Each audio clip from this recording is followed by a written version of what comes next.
All right. Andrew and Chandni, welcome to the episode, this SHSM special episode of the Learn It podcast. Thank you so much for being here, spending some time with us.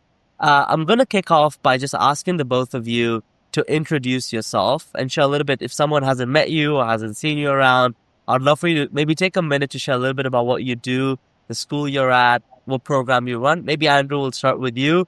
I see Chandni's blank on my side, so hopefully she's here, but I'll start with you, Andrew, first. And then we could see if we can jump to Chandni. Sounds good. Yeah, my name's Andrew Puffer, and I'm a business teacher at Milton District High School. I just finished my 4th year at the school, also the 4th year of our SHSM program.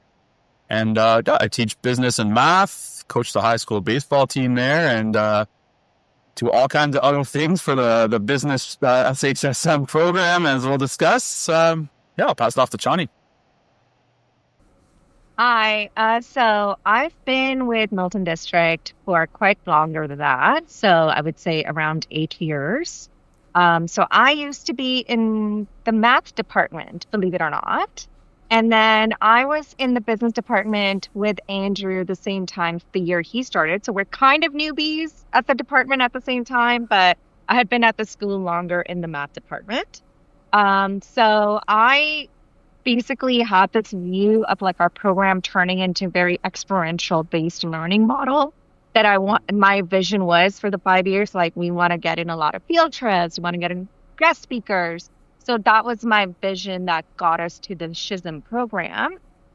Then I started, just as you get more comfortable in your role, you end up meeting more people, you end up making more connections, networking. And then I was able to connect with CPA Ontario and all those experiences and bring that into my role. And overall in my school, I like to really take our students to a lot of business competitions all over Ontario. That's where I end up going into my specific passion I would go, right? Yeah, absolutely. And I mean, we were chatting behind the scenes and both of you sort of divide and conquer the SHSM program. I mean, it is a big feat. It's a lot of work for a teacher to take on, especially because it's something they have to decide or desk, for lack of a better word, right? They have to make the choice to say, I'm going to do all the administrative, but also all the effort to make this a success at my school. I love the fact that there's two of you sort of supporting each other. Can you tell us a little bit about how that works? So, who does what? How do you divide responsibility? Yeah, it kind of organically just happened. So, Chandni got the SHSM program up and running in our first year. I think we had, Chandni, seven students the first year, something along those lines. And I kind of just, I was a new business teacher at the school, so I was just kind of hanging out and just offering my opinion here and there. And then as the program started growing, I kind of got a little bit more involved. So it kind of just organically grew with the program, and the way we split up the responsibilities kind of just happened. We're a good combo, Chandni and I. So I handle a lot of the onboarding, like the signups and recruitment and things like that, and processing a lot of the stuff in the background and turning over applications. And I run one kind of big overnight trip that we have, and then Chandni does pretty much everything else. So she does a lot of work with, as you mentioned, with the CPA program. I'll let her talk more about that. But she organizes a lot of the case study competitions, university trips, and CPA trips, and everything like that. So again, it kind of just organically developed between the two of us, but it definitely helps to divide and conquer. Yep. And it's not just the two of us. Like we do have other teachers, and when we need help, we call them in, be like, okay, on this trip, can I have you doing this? If Andrew and I are really overloaded with workload, we do reach out. So if you're a teacher thinking about starting a SHSM program, just understand it's a team effort, and you would need to rely on other teachers, because we do have times and, around midterms that all teachers are busy, right? So you need to be able to go to your support network in the school. And you Absolutely. can extend that support network outside of the business department as well. Yeah, I mean, that's the one thing that I also love about teachers, is that it's like everyone wants to help, and it's, everyone's there to support and bring it to success, especially if it's centered around students. You mentioned that the program's grown, which is, I always love to hear that, because it's such an incredible experience for kids. MD also has a lot of SHSM programs. It's not just business, right? You've got different sectors, different experiences. So my first question is how have you seen the program grow in terms of, like, you said first year was 7 kids, right?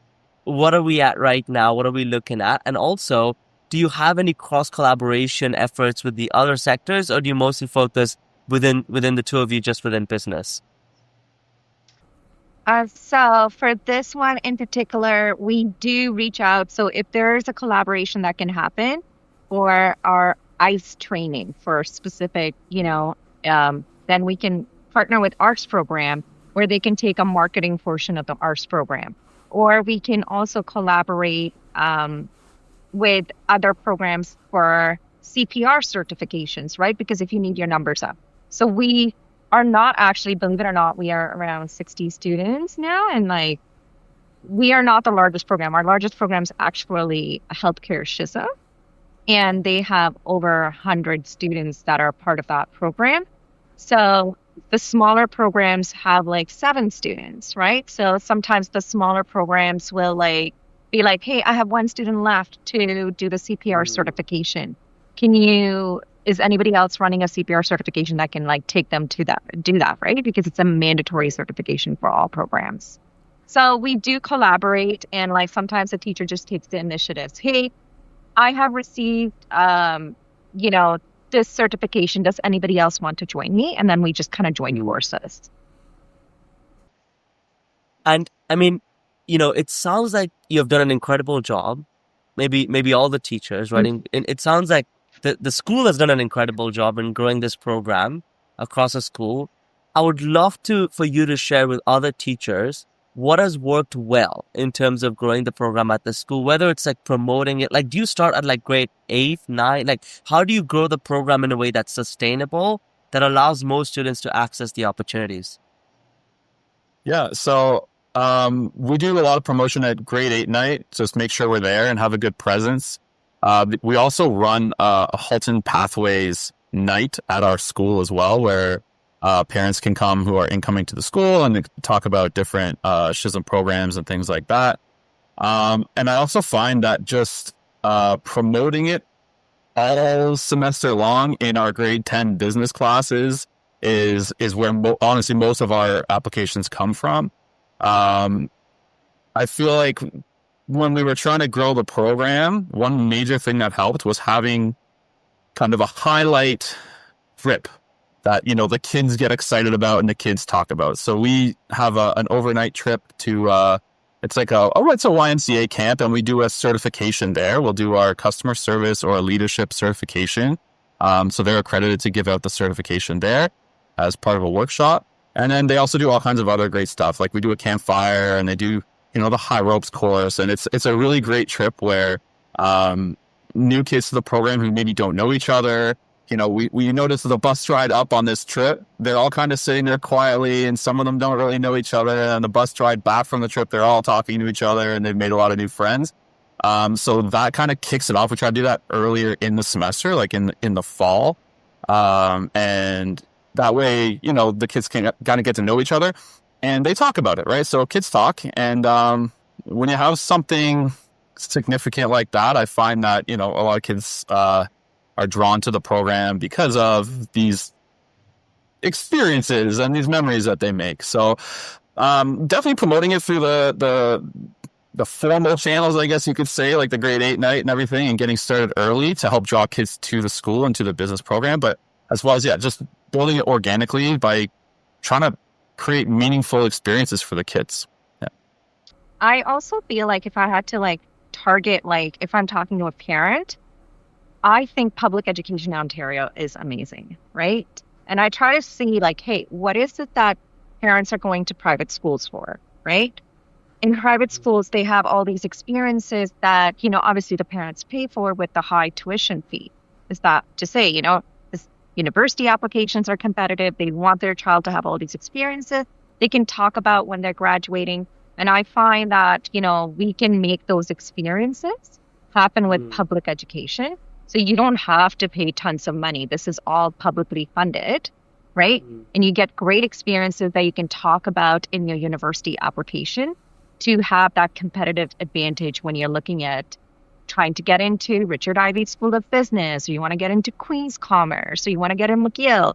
You can talk about these like wonderful experiences of attending industry conferences, having a rich co-op that they can talk about during those application process. So that's where I think I get the parental buy-in, because they see the value in it, right? Right. If Yeah. you can I get do it with agree that. public funds, why would you Yeah. want to spend, thousands of dollars?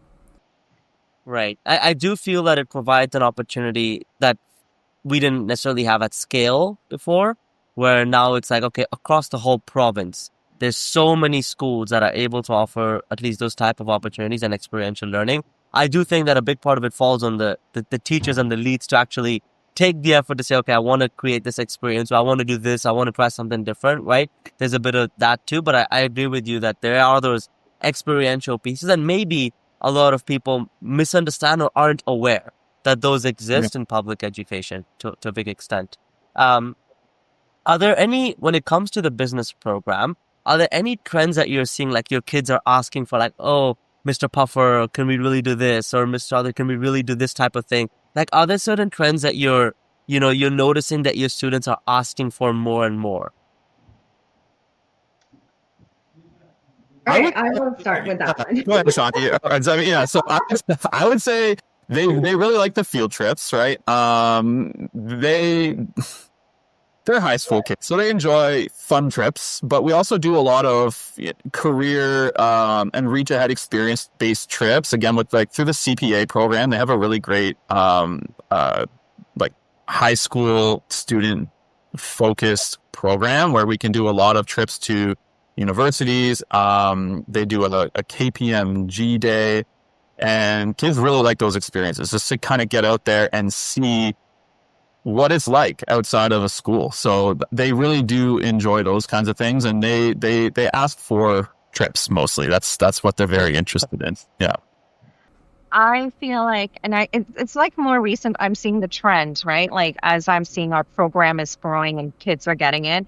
We have kids going to US, we have kids going into Europe or after university, and they have started to see, okay, where can I find a good work experience, rich work experience, So they're asking for like, hey, who can we get in touch with in our community who can be a leader if I want to explore something in law, or if I want to explore something in industry like engineering or accounting. The CPA program has been really good, like as Andrew said, in positioning us in to be able to provide industry experiences, Right. And meet professionals, right? So they want to make those connections and networks, because as they graduate our program, business is always about soft skills, right? That's what we're emphasizing on. One of the soft skills is how to network, how to communicate. So Right. they are getting the value. So it's not like we're getting students who specifically just go into business just because they're part of Business SHSM, but we have students going into law, we have students going into engineering, mathematics, statistics. Like they go into various fields. Just because they are part of Business SHSM doesn't mean they're, directly just going into commerce. Yeah, and Right. just to add to that, I mean, the students don't necessarily ask directly for this, which was kind of the question, but these days, marks are very competitive for grade 12, and students are always looking for things to add to their supplemental applications for the most competitive university programs. And while having the SHSM on your certificate is an asset, to me, the greater value is having experiences to talk about in your supplemental application. So I always tell my students, like, you need to create experiences that you can substantiate your qualities, because anyone can use a lot of really great sounding, flowery language to write a supplemental application and say, I have these qualities, but can you specifically back up those qualities with experiences? And that's where I think our students have a really significant advantage in those supplemental applications for a university. Yeah, no, absolutely. I think it really, and to your point, it's helping them build skills at an early age. I mean, I never learned how to network or speak to people. I learned that in university, right? I never got to learn it in high school, but I think the more opportunity we can give them to start early, build those skills, put them in front of professionals, right? Let them have a conversation. Those small moments help them build skills that they'll realize maybe 2, 3, 5 years down the line, but we're building the reps. We're letting them get the reps in to like speak to professionals, interact with people. How do you be in a space like that? So I think that is extremely important, especially in this world. Are there any? So I know there's many. So within the SHSM program, as you know, there's so many certifications that you could choose from, right? Like not hundreds, but like maybe 50, 60 of them that you could really choose from.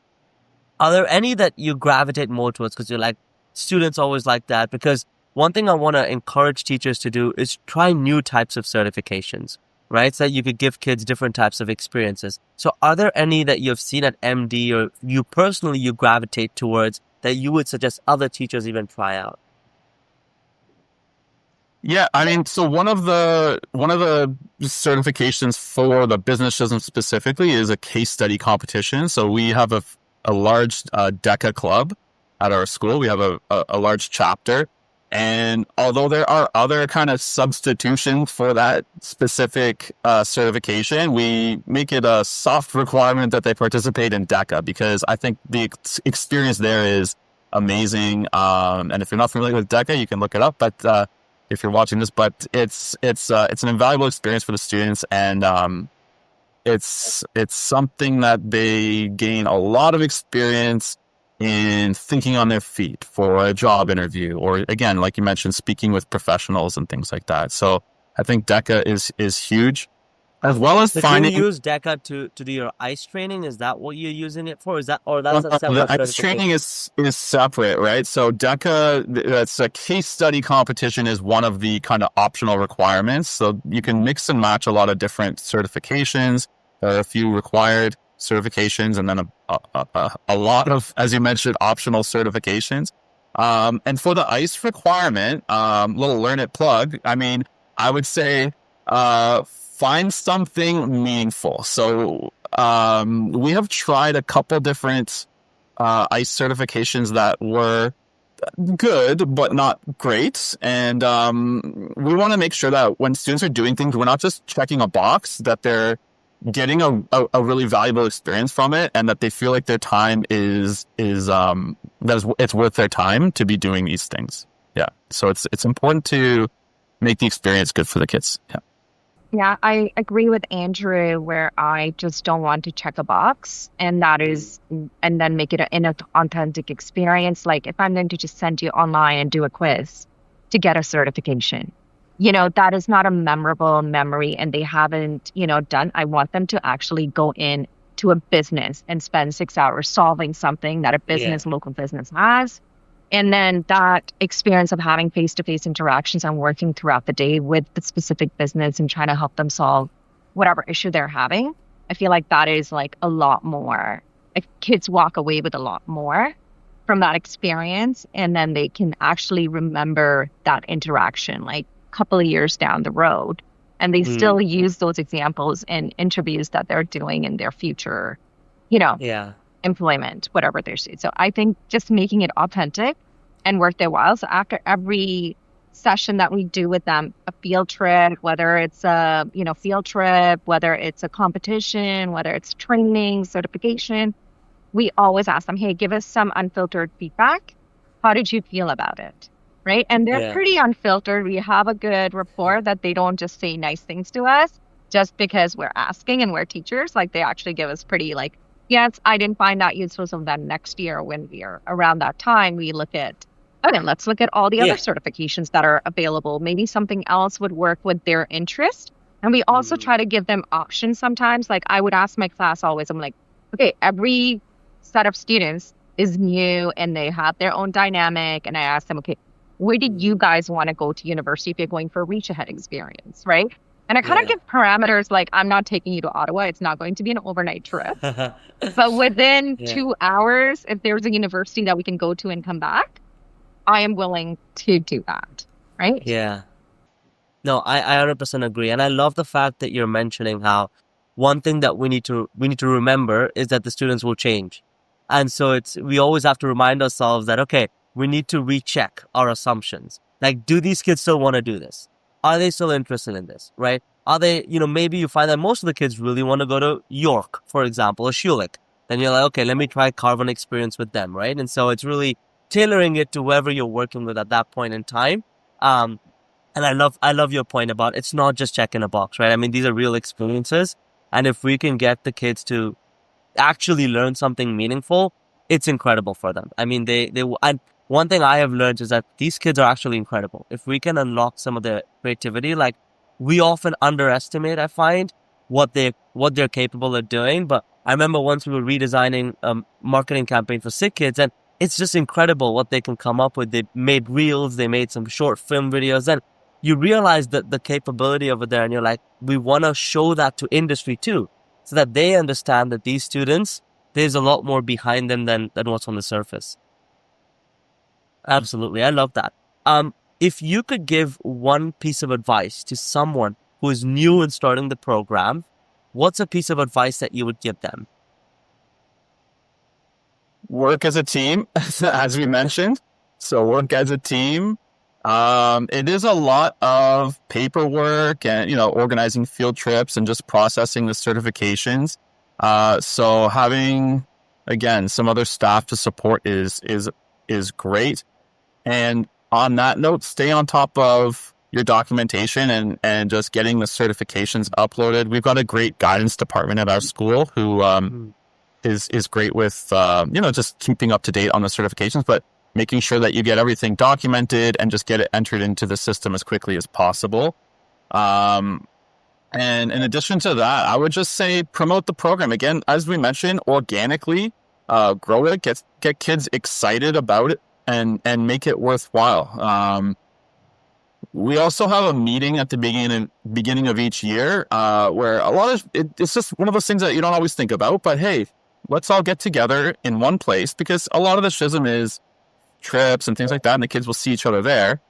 But at the beginning of the year, just get them in a room and say, hey, look at each other. This is the SHSM, right? It's just to get to know each other a little bit and start building that sense of kind of community and camaraderie within the SHSM. And is that a meeting with all the students in the program or all the SHSM leads of the different sector?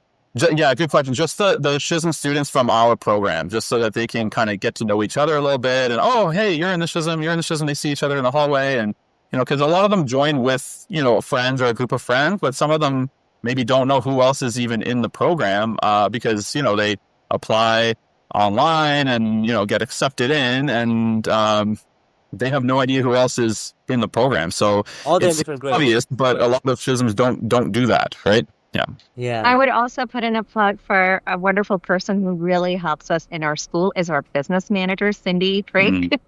She is also a backbone. So you are doing a lot of paperwork, a lot of money is going in and out. So you have to be very good and constant contact with your business manager to keep yourself up to date on the budget left, because you're managing budgets, spreadsheets. If you're not comfortable with that, please do get comfortable with your spreadsheets. And as you're planning, there's always funding that is left at the end. And, talk to other business SHSM teachers in your board, because every board does things slightly differently, and ask them, hey, so what are you doing for ICE certification? I'm doing this. Do you have something better? And they also might have suggestions for you. So you can rely on that network as well as you're starting out. Is the other SHSM leads. And I'm pretty sure you have board leads. We had our board lead come and sit and spend a whole day explaining to us how we can start the program, because we got the program from one of the existing schools in Milton to come into our school now. So we had a day spent, and they are telling us, okay, this is your capital budget. That is that when you're starting a program, these are things that you can get. And if you ask around, you remember seeing us in the OBA conference, right? And there were all these other suggestions coming to us about how they were doing their spending and things they were investing in for their SHSM. So please feel free to reach out to your teacher community in your board, inside your school, inside your neighborhood schools and the community. And you can even go and talk to, usually we have that division between public and Catholic, but when it comes to SHSMs, we are willing to. We're all the same. We're all one same, big family. right? So feel free to reach out and ask. And most likely more people are willing to help you than not help you. Yeah, I 100%. I mean, that's the beauty of education. right? I think that's one thing that's always true. I love that. I'm going to shift gears into our rapid fire round. So I'm going to shoot you both a question, and if you can give me a response in a couple of seconds, that would be lovely. Does that sound okay? Sounds good. Okay. My first question on the rapid fire: if you had a magic wand that could solve one problem with each wave in SHSM, and you could wave it twice, which two challenges would you solve? The paperwork. Did you say paperwork, Chandni? Yes. You stole mine. It's like somebody else can do this paperwork. Paperwork and then paperwork again, because once isn't enough, right? That's it. That's it. Everything else is fine. It's just somebody to handle our paperwork. Yeah, fair enough. And I mean, that's a lot of, and that's not the fun part, right? So there's also that. What specific activities would you like to add when implementing those 5 with 5 components? Let's say you had the possibility to add one more component to SHSM. What would that be? Beyond the reach ahead, the experiential, and the certs, what would you add to it? Go ahead. Oh, I was saying go ahead. We are doing Oh, wow. We're just on the same page. I would just say it's rapid fire, right? So I'll keep it brief. But beyond the co-op, just more work experience exposure. So we do some of that, but a little bit more of that kind of thing.